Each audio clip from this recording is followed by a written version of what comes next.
Over my half term, I decided to make myself a task of doing an abstract expressionist artwork a day for 7 days. This would link to the theme of the everyday by doing artwork every single day for a short amount of time.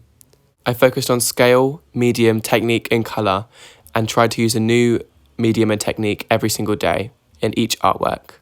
In these two smaller scale works, I focused on layers and textures. In this piece, I focused on mark making inspired by Jackson Pollock's more fluid way of painting.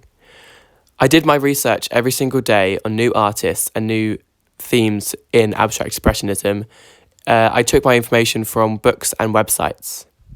Here's some annotated pages from a book on abstract expressionism. For this next piece, I worked on a larger scale in a much more fluid way with charcoal, moving into dry materials and mediums. And then I went in with red acrylic paint to add some highlights and some hints. I learnt that context was a very key element in abstract expressionism, so most of these artworks are about my teenage angst and fear of moving out of London when I moved to uni.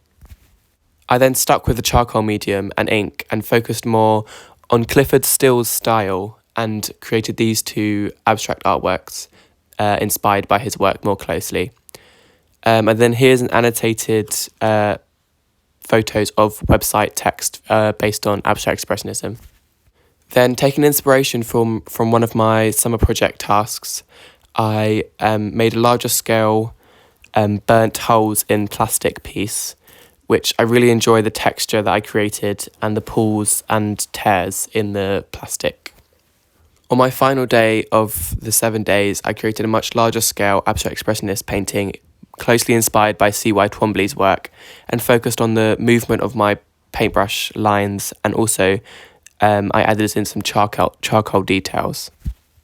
Overall, this mini project was really helpful for me because the fast pace helped me be very impulsive and fluid in the way I created my artworks, and it really inspired me and showed me much more new ways of techniques and ways of thinking about artworks.